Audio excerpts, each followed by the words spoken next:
정도 각도면 될 것 같아. 아니 좀 더 뒤에서 찍어야 돼. 아, 그래도 일단 이 정도면 될 것 같아서. 이 정도면 딱 보이네.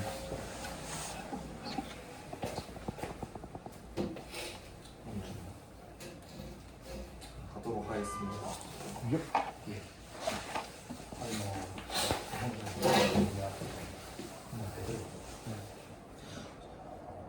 수업 설계 시작하도록 하겠습니다. 우선 첫째, 수업 참여자의 질문과 탐구 과정을 통해서 지식이 구성되도록 설계한 방안에 대해서 설명드리도록 하겠습니다. 저는 3, 4학년군의 자석의 세기를 알기 위해서, 즉 자기력에 대한 개념 질문을 하였습니다. 이를 통해서 자석의 세기를 파악하기 위해서는 클립이 몇 개가 붙어야 하는지에 대해 이전 3, 4학년군에서 배웠던 내용을 바탕으로 자신이 지식을 구성할 수 있도록 하였습니다. 또한 토의의 형식을 사용하였습니다. 모든 토의를 통해서 실험한 결과에 대한 자신의 생각을 서로 나누면서 자신의 생각을 더욱더 구체화할 수 있고 정교화할 수 있습니다. 이 과정에서 학생들은 자신에게 부족했던 점이 무엇인지 알 수 있으며 다른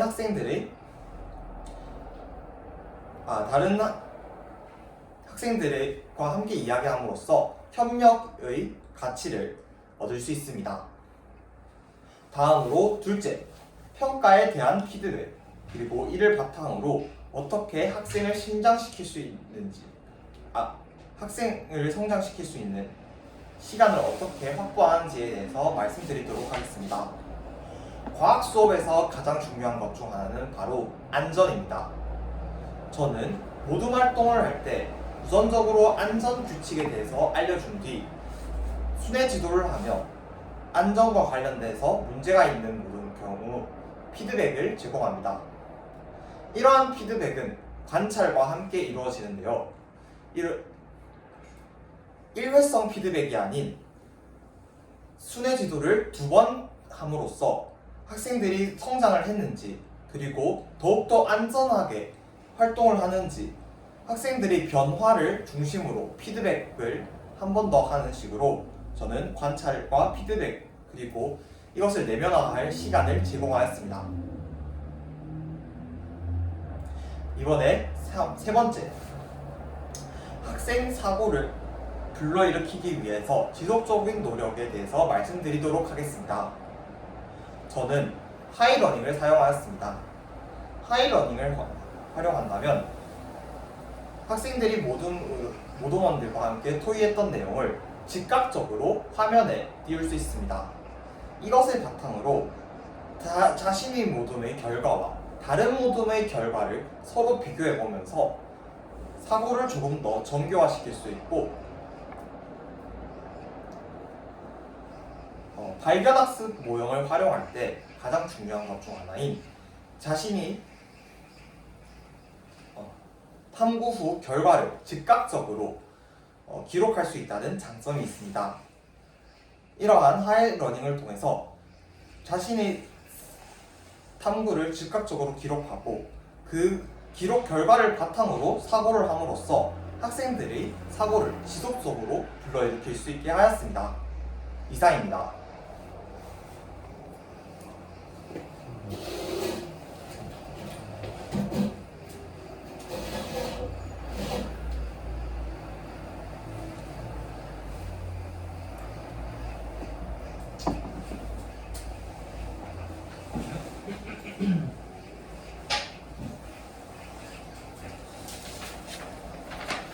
수업 시연 시작하도록 하겠습니다.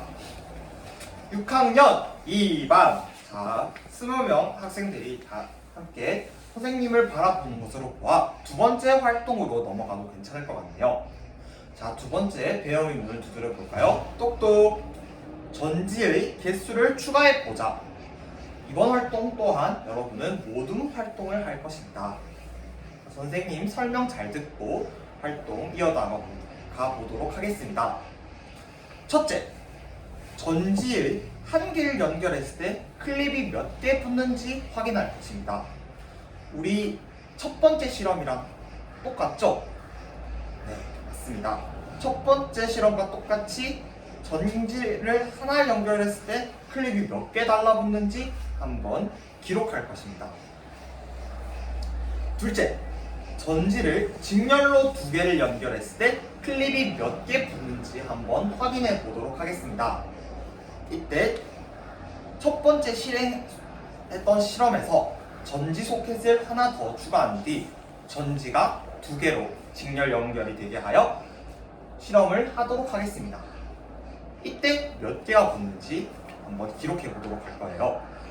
이렇게 기록한 것을 바탕으로 셋째, 오동원들과 발견한 전자석의 성질을 정리해서 파이러니에 올려서 발표해 보도록 하겠습니다. 자, 우리 전지를 만질 때 어떻게 해야 한다 했죠? 맞아요. 젖은 손으로 만지지 않아야 해요. 그래서 가한증이 있는 우리 호철이 같은 경우에는 실험복에 손을 닦고 다음 실험을 하도록 하겠습니다. 그리고 둘째, 스위치를 꾹 누르면 뜨거워지니까 어떻게 될 수 있죠? 맞아요. 불이 날 수 있죠. 그래서 실험을 할 때만 스위치를 누르도록 하겠습니다. 그러면 활동할 시간 10분 주도록 하겠습니다. 전지, 전자소켓, 바구니에서 꺼내서 활동 시작하도록 하겠습니다. 시작!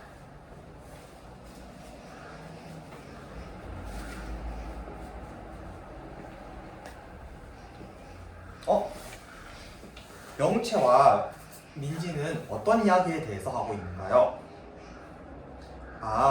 전자석에 달라붙는 클립의 개수에 따라서 얼마나 센지는 클립에 달라붙는 개수를 통해서 무엇을 알아내야 하는지 잘 모르겠다고요? 우리 3, 4학년 때 배웠던 내용 기억나나요? 전기, 자석 이런 거 배우기 전에 자석에 대해서만 배웠을 때 좋습니다. 자석의 세기를 어떻게 확인했었죠? 맞아요. 아크릴판 밑에 클립을 두고 자석을 댔을 때 클립이 몇 개 달라붙는 줄 알았죠? 자석의 세기는 그러면 클립을 통해서 어떤 걸 알 수 있을까요? 맞아요. 자석의 세기를 알 수 있습니다. 이렇게 전자석의 세기를 클립이 달라붙는 개수를 통해서 전자석의 세기를 알 수 있겠지요. 좋습니다. 민지와 영채가 서로 이야기하면서 배워나가는 모습 정말 칭찬합니다.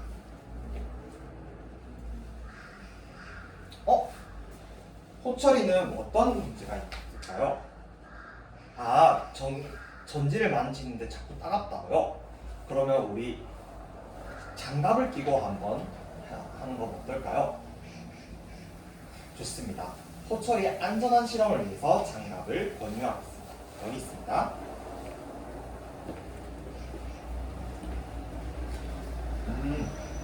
활동 신호등이 모두 초록불인 것으로 활동이 모두 마무리되었는데요. 자, 그러면 한번 발표해 보도록 하겠습니다. 자, 여러분들이 하이러닝에 올렸던 내용인데요. 자, 전지가 1개일 때는 6, 8, 7, 5, 6 평균 6점 몇 개, 약 6개의 클립이 달라붙는다는 것을 알 수 있습니다. 그런데 전지가 2개일 때는 어떻죠? 직렬일 때는 12개, 15개, 14개, 10개, 13개 평균이 약 12개 정도의 클립이 달라붙는다는 것을 알 수 있습니다. 자, 여러분 이 표를 통해서 어떤 생각이 드는지 모둠원들과 토의한 결과를 한번 발표해 볼까요? 네, 오모둠 한번 발표해 보도록 하겠습니다. 오모둠은 전지수에 따라서 전자석의 세기가 강화된다고 합니다. 삼모둠이 보충 설명을 하고 싶다고 합니다. 어떤 내용이죠? 영구 자석은 뒤에 자석을 달라붙여도 더 세지지 않는데 전자석은 전지수를 늘리면 더욱더 강해진다는 것을 알 수 있었습니다. 좋습니다. 그러면 우리 두 번째 활동 잘 마무리 지은 것 같은데요. 세 번째 배영 의문을 두드려 볼까요? 똑똑. 자, 세 번째 활동은 전지의 방향을 바꿔보자 합니다. 이번에도 모동 활동으로 진행될 건데요. 선생님 설명 잘 들어보도록 하겠습니다. 첫 번째는 우리 제일 첫 번째 했던 실험이죠. 거기에 나침반을 전자석이 양극에 한번 둘 것입니다.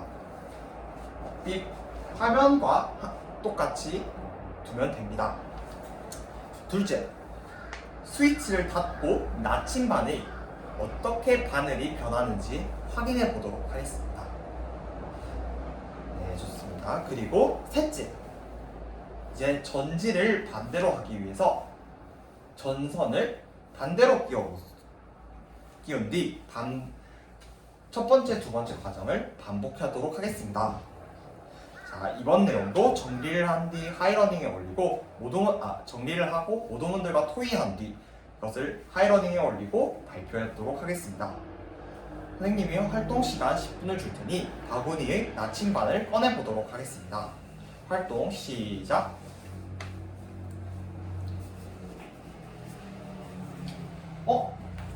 호철이 이제는 손이 따갑지 않아요?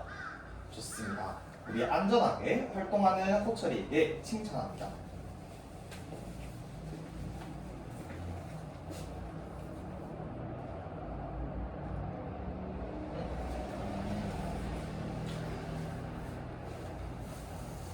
수환이랑 기인이는 무슨 이유 때문에 서로 다툼이 있는 것인가요?